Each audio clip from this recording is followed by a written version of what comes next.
কিন্তু তাদেরকে আমি সেলুট করি, শ্রদ্ধা জানাই। কিন্তু পাশাপাশি সেই আওয়ামী রাজাকাররা, চেয়ারম্যান, মেম্বার, এমপি, মন্ত্রী যারা ওই বদমাইশ ভোট ডাকাতের যারা ভোট ডাকাতি করে ক্ষমতায় এসেছে, এইসব লুটেরাদের, আওয়ামী রাজাকারদের আমি জুতা মারি। আমার জুতা দেখেছেন? জুতা। এইসব চাল ডাকাত, চাল চোরদের জন্য জুতা। ওইসব ভোট ডাকাতির মাধ্যমে ক্ষমতায় এসে লুটপাট করছো তোমরা। সেই তোমাদের জাতির জনক বঙ্গবন্ধু শেখ মুজিবুর রহমান বলেছিলেন, সরি একটা ভুল হয়ে গেছে। তোমাদের জাতির জনক বলছি কেন?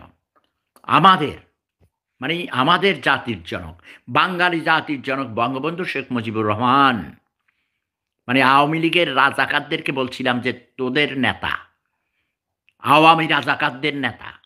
বাট তিনি জাতির জনক, তাকে আমি শ্রদ্ধা করি। তাঁর ডাকেই আমি মহান মুক্তিযুদ্ধে ঝাঁপিয়ে পড়েছিলাম। জাতির জনক বঙ্গবন্ধু বলেছিলেন, তার মন্ত্রিসভায় যেসব চোরদের কথা, ওইসব লুটেরাদের কথা বলেছেন, সবাই পায় সোনার খনি, হীরার খনি, আর আমি পেয়েছি চোরের খনি। ৭ কোটি বাঙালির জন্য ৭ কোটি কম্বল এসেছিল। বঙ্গবন্ধু বলেছেন, আমার কম্বল কই? কথা বোঝেন নাই? ক- ঘরের ভিতরে থেকে তারা, শ্রমিকরা কাজ করতে যেতে পারছে না, তাদের উপরে অত্যাচার, তাদের না খেয়ে মরে যাচ্ছে বাচ্চা কাচ্চা নিয়ে, তাদের জন্য চাল বরাদ্দ করা হয়েছে। সেই চাল যারা চুরি করছো, তোমাদের ক্ষমা নেই। আমি হুকুম দিচ্ছি, আপনারা সরকারের দিকে তাকিয়ে থাকবেন না। এইসব চাল চোরদের যেখানে পাবেন সেখানে জ্যান্ত কবর দিবেন, ওকে?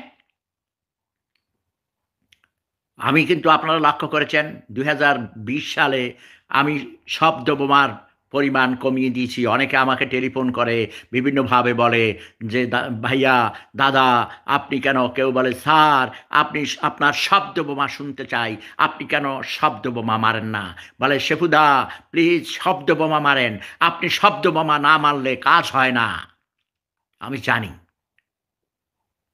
কিন্তু আমি হাসপাতালে ছিলাম। আপনারা জানেন আমার টিউমার হয়েছে। টিউমারের ভিতর ক্যান্সার ধরা পড়েছিল এবং আমার অপারেশন হয়েছে। আমি ১৬ দিন হাসপাতালে থেকে গতকালকে বিকেলে আমার বাড়িতে এসেছি।